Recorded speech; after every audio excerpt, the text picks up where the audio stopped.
السلام علیکم ورحمۃ اللہ وبرکاتہ۔ الحمدللہ رب العالمین والصلاة والسلام علی سید المرسلین وعلی آلہ الطیبین واصحابہ الاکرمین اجمعین، اما بعد فاعوذ باللہ من الشیطان الرجیم، بسم اللہ الرحمن الرحیم۔ عن ابن عباس رضی اللہ تعالی عنہما قال قال رسول اللہ صلی اللہ علیہ وسلم اتقوا الحدیث عنی الا ما علمتم فمن كذب علی متعمدا فلیتبوأ مقعدہ من النار، رواہ الترمذی۔ معزز و مکرم ناظرین و سامعین محترم، آپ تمام حضرات کا درس حدیث میں خیر مقدم ہے۔ آج کے ہمارے حدیث پاک کے راوی حضرت ابن عباس رضی اللہ تعالی عنہما ہیں۔ آپ ارشاد فرماتے ہیں، عزیزان محترم، اس حدیث میں ہم کو یہ بتلایا گیا ہے کہ جب حضور پاک صلی اللہ علیہ وسلم کی حدیث کو بیان کرنے کا جب موقع آتا ہے تو پھر وہاں پر تحقیق سے، تفتیش سے ہم کو کام کرنا چاہیے۔ یوں ہی حدیث کہہ کر آگے ہم کو پھیلانا یا اس کی اشاعت کرنا یہ ہمارے لیے بالکل رواں و مناسب نہیں ہے، کیونکہ حدیث رسول کا معاملہ بڑا نازک ہے۔ اگر ہم جھوٹی حدیثوں کو اور ایسے ہی وہ چیزیں جو حضور پاک صلی اللہ علیہ وسلم سے ثابت نہیں ہیں، اس کو حضور پاک صلی اللہ علیہ وسلم کی طرف منسوب کر کے اگر ہم لوگوں کے درمیان میں بیان کریں گے، پھیلائیں گے، تو پھر ایسا کرنے والے بڑے سخت گناہگار ٹھہرائے جائیں گے۔ چنانچہ اللہ کے رسول صلی اللہ علیہ وسلم ارشاد فرماتے ہیں کہ اتقوا الحدیث عنی الا ما علمتم۔ آقا علیہ الصلوۃ والسلام نے ارشاد فرمایا کہ تم میری حدیث کو روایت کرنے میں تم بچو، مگر وہی حدیث کو تم روایت کرو جس کے بارے میں تم کو علم ہو، یقین ہو کہ یہ میری حدیث ہے۔ یعنی حضور پاک صلی اللہ علیہ وسلم خود امت کو یہ تعلیم دے رہے ہیں کہ تم ہر آنے والی بات کو جو میرے طرف منسوب ہو کر تمہارے سامنے آئے تو پھر تم اس بات کو آگے نہیں پہنچا سکتے۔ اتقوا الحدیث عنی فرمایا گیا ہے، یعنی کہ میری طرف حدیث کی روایت سنا منسوب کر کر تم بیان کرنے سے تم بچو۔ الا ما علمتم، ہاں مگر تم کو یقین ہے، جیسے کہ حدیث متواتر ہے، حدیث مشہور ہے، اور چند حدیثیں ایسی ہے کہ پھر ہر ایک کی زبان زد ہے، تو پھر ایسی حدیثوں کے بارے میں کہ جس کے بارے میں تم کو علم یقین ہے تو پھر ایسی حدیثوں کو بے دھڑک بیان کیا جا سکتا ہے۔ لیکن ایسی حدیثیں کہ جو مشہور نہیں ہیں، جس کو ہم نے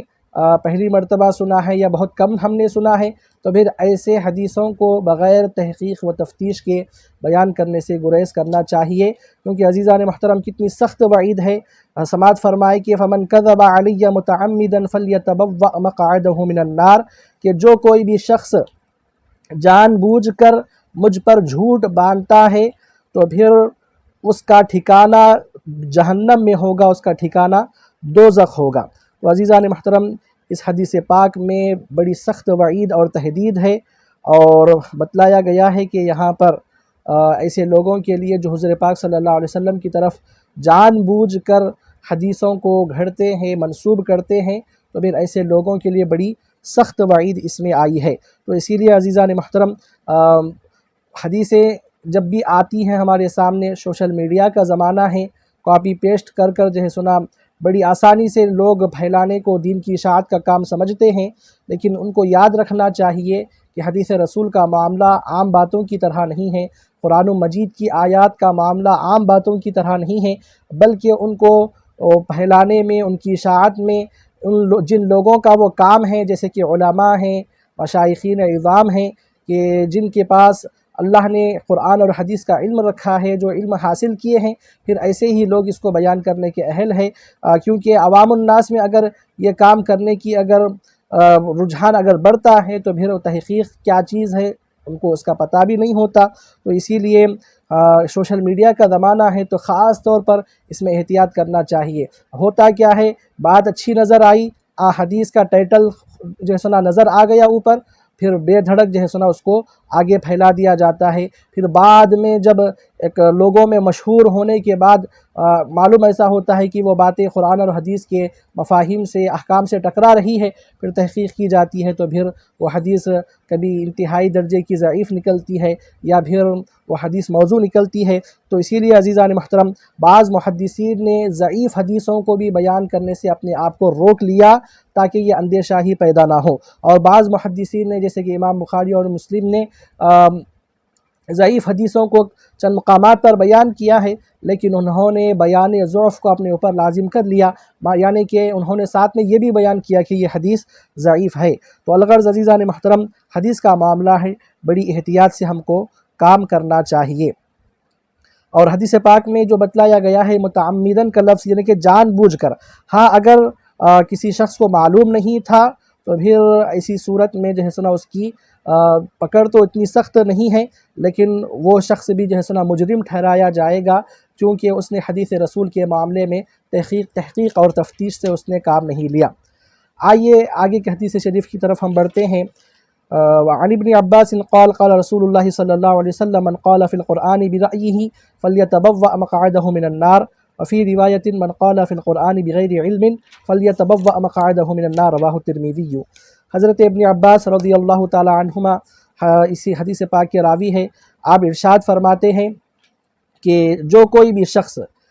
من قال فی القرآن برأیہ، جو کوئی بھی شخص اپنی رائے سے قرآن میں کہتا ہے، قرآن میں یعنی کہ قرآن کے معنی کو بیان کرنے میں یا پھر قرآن کی قراءت کو بیان کرنے میں اپنے آپ سے بغیر کسی تتبع کے، بغیر کسی تحقیق و تفتیش کے ائمہ کے اقوال کو جو ہے سنا مانے بغیر اپنی طرف سے اگر کہتا ہے تو عزیزان محترم بتلایا گیا اپنی رائے سے قرآن کی تفسیر کرنے والا، تفسیر بالرائے کرنے والا شخص یہ جہنمی ہے، اور یہ بڑا سخت جو ہے سنا مجرم اور گناہگار ٹھہرایا گیا ہے۔ تو اسی لیے کیونکہ عزیزان محترم قرآن مجید کا یہ جو معاملہ ہے یہاں پر عقل کا کوئی عمل دخل نہیں ہے، بلکہ بتلایا گیا ہے کہ علماء نے لکھا ہے، تفصیلات بڑی اس کے اندر ہے کہ قرآن پاک کا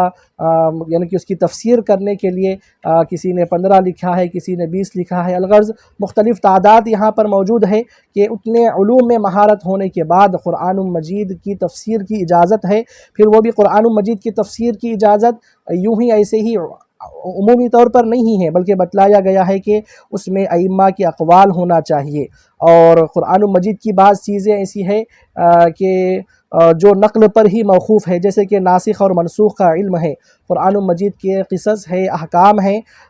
کہ عزیزان محترم یہ ایسی چیزیں ہیں کہ نقل کو چھوڑ کر کوئی بھی شخص ان چیزوں میں یعنی کہ قرآن کے ناسخ منسوخ اور قصص احکام یہ ایسی چیزیں ہیں کہ اپنی عقل سے کوئی ایک لفظ بھی جو ہے سنا اس کے اندر نہیں کہہ سکتا، جو ہے وہی اس کو کہنا چاہیے۔ تو عزیزان محترم قرآن مجید کی آیات کا بھی معاملہ بڑی احتیاطی کے ساتھ ہم کو برتنا چاہیے۔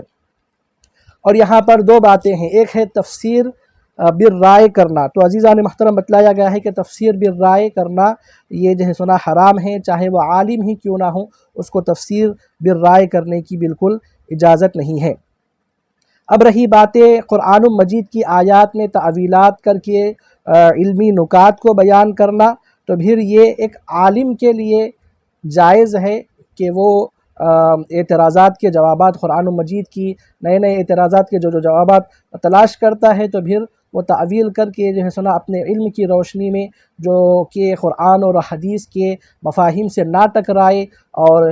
شریعت کے مزاج سے جو نہ ٹکرائے، تو پھر اپنے علم کی روشنی میں وہ علمی نکات سے اور اپنے علم کے روشنی میں جو ہے سنا وہ اعتراضات کے جوابات دے سکتا ہے۔ تو عزیزان محترم تفسیر بالرائے بالکل یہ حرام ہے، ہاں البتہ تعویل بالرائے علماء کے لیے یہ باعث ثواب ہے، لیکن عوام کے لیے اس میں بالکل بھی اجازت نہیں ہے، نہ وہ تفسیر بالرائے کر سکتی ہے اور نہ ہی وہ تعویل بالرائے کر سکتے ہیں۔ اب علماء کے لیے اس میں اجازت کیوں ہے؟ کیونکہ قرآن مجید میں ہی اللہ رب العزت کا ارشاد ہے افلا یتدبرون القرآن، کیا وہ قرآن میں تفکر و تدبر نہیں کرتے؟ تو پھر تفکر و تدبر کرنا یہ علماء کا کام ہے، کب؟ جبکہ اس کا ضروری علم، کیونکہ علماء سیکھے ہوئے ہوتے ہیں، چند ضروری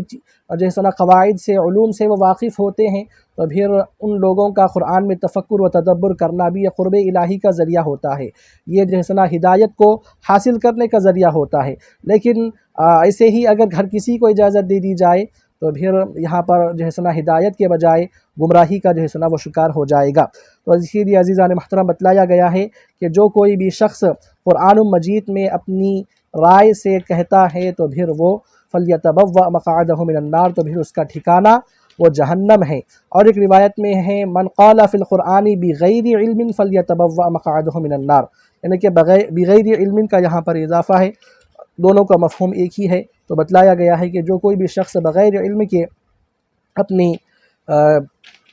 بغیر علم کے اگر قرآن مجید کی آیات اور اس کے معنی میں کچھ کہتا ہے تو پھر اس کا ٹھکانہ جہنم ہے۔ اس حدیث کو امام ترمذی نے روایت کیا ہے۔ آئیے آگے کی حدیث کی طرف ہم بڑھتے ہیں۔ وعن جندب قال قال رسول اللہ صلی اللہ علیہ وسلم من قال فی القرآن برأیہ فاصاب فقد اخطأ۔ حضرت جندب رضی اللہ تعالیٰ عنہ حدیث پاک کے راوی ہے۔ اب ارشاد فرماتے ہیں کہ جو کوئی شخص قرآن میں اپنی رائے سے کہا اور وہ ٹھیک کہا فقد اخطأ، پھر بھی اس نے خطا کیا ہے۔ یعنی کہ عزیزان محترم بتلایا یہ جا رہا ہے کہ دیکھو اگر عالم قرآن کی رائے تفسیر سے کرتا ہے یا پھر جاہل جو ہے سنا تعویل جو ہے سنا اپنی مرضی سے کرتا ہے، اور اتفاقاً ہوا یہ کہ عالم نے قرآن کی تفسیر اپنی رائے سے کیا، جاہل نے تعویل اپنی رائے سے کیا، لیکن اتفاقاً وہ تفسیر و تعویل درست ہو، پھر تب بھی وہ جو ہے سنا گناہگار سمجھے جائیں گے، کیونکہ انہوں نے ایک ناجائز کام کو کیا ہے، اور وہ ناجائز کام کیا ہے؟ اپنی رائے سے انہوں نے تفسیر کیا ہے، اگرچہ کہ اتفاقاً ان کی وہ رائے یا پھر ان کی وہ تفسیر اگرچہ کہ جو ہے سنا صحیح معلوم ہوتی ہو، صحیح ہو، تب بھی جو ہے سنا ان کو اس پر جو ہے سنا گناہ ہی ہوگا، ان وہ خطا کرنے والے ہی سمجھے جائیں گے۔ اور عزیزان محترم صحیح ہونے کی بنیاد پر ان کو جو ہے سنا اجازت نہیں دی جا سکتی، ان کو صحیح نہیں کہا جا سکتا، کیونکہ اگر ایسی ہی اجازت دے دی جائے تو پھر آئندہ جو ہے سنا بغیر کسی علم و تحقیق کے قرآن کی تفسیر و تعویل کے معاملے میں جو ہے سنا وہ جرأت کریں گے، پھر وہ دروازہ کھلتا چلا جائے گا، پھر گمراہی کی طرف جو ہے سنا وہ بڑھتے چلے جائیں گے۔ تو اسی لیے عزیزان محترم علماء کرام نے جو قیود لگائے ہیں کہ اتنے علوم پر جو ہے سنا قرآن مجید کے اور حدیث کے، قرآن کا ناسخ منسوخ متشابہات الغرض جتنے بھی اس کے چیزیں ہیں، ما لہ وما علیہ، جتنے بھی اس کے علوم ہیں وہ پورے کے پورے حاصل ہونے کے بعد ہی اس کو قرآن مجید میں کچھ کہنے کا اس کو حق حاصل ہوگا، اس سے پہلے ہرگز نہیں ہوگا۔ تو اسی لیے عزیزان محترم غور کرنے کی بات ہے، کسی عام مسلمان کی طرف ہی اگر ہم ایسی بات کہ جو اس نے نہیں کہا ہے تہمت باندھتے ہیں، جھوٹ اس کی طرف منسوب کرتے ہیں، اس کی کہی ہوئی بات نہیں ہوتی ہے لیکن ہم اس کی طرف منسوب کر کے کہتے ہیں، عام مسلمان کے تعلق سے جب ایسی بات نہیں کہی جا سکتی تو پھر حضور پاک صلی اللہ علیہ وسلم کے تعلق سے ہمارا کیسا خیال ہونا چاہیے کہ حضور پاک صلی اللہ علیہ وسلم کی طرف ایسی باتیں منسوب کرنا حدیث بول کر کہ جو حدیث ہی نہیں ہے۔ تو پھر یہاں پر عزیزان محترم چونکہ یہ دین کا معاملہ ہے، یہاں پر لوگوں کی ہدایت یا گمراہی دو چیزیں یہاں پر لگی ہوئی ہے، اگر صحیح ہے تو پھر ہدایت، غلط ہے تو پھر وہ گمراہی کے دلدل میں پھنستے چلے جائیں گے۔ تو احکام دین کا معاملہ ہے، تو اسی لیے یہ انتہائی سنگین جو ہے سنا گناہ ہے کہ حضور پاک صلی اللہ علیہ وسلم کی طرف ایسی باتوں کو منسوب کیا جائے کہ جو حضور پاک صلی اللہ علیہ وسلم سے ثابت نہیں ہے۔ تو سوشل میڈیا کے زمانے میں بالخصوص جو لوگ خدمت قرآن، خدمت حدیث کو کرنے کے خواہش مند ہے، تو پھر ایسے حضرات سے میری گزارش ہے کہ وہ جب تک تحقیق اور اطمینان ان کو حاصل نہ ہو جائے تو پھر وہ قرآن یا پھر حدیث کا ٹائٹل لگا کر اچھی بات معلوم ہوتی ہو لیکن پھر بھی ہم اس کو آگے پھیلانے سے، اس کی اشاعت کرنے سے گریز کرنا چاہیے، ورنہ ہم تو یہ سمجھ رہے تھے کہ ہم نیک کام کر رہے ہیں، لیکن جب بروز حشر جب ہمارا نام اعمال کھولا جائے گا تو پھر جس کو ہم نیک کام سمجھ رہے تھے تو پھر وہی ہمارے لیے وبال جان بن جائے گا۔ آخر میں اللہ سے دعا ہے مولا کریم ہم کو ان احادیث پر عمل کرنے کی توفیق عطا فرما، آمین، وما علینا الا البلاغ۔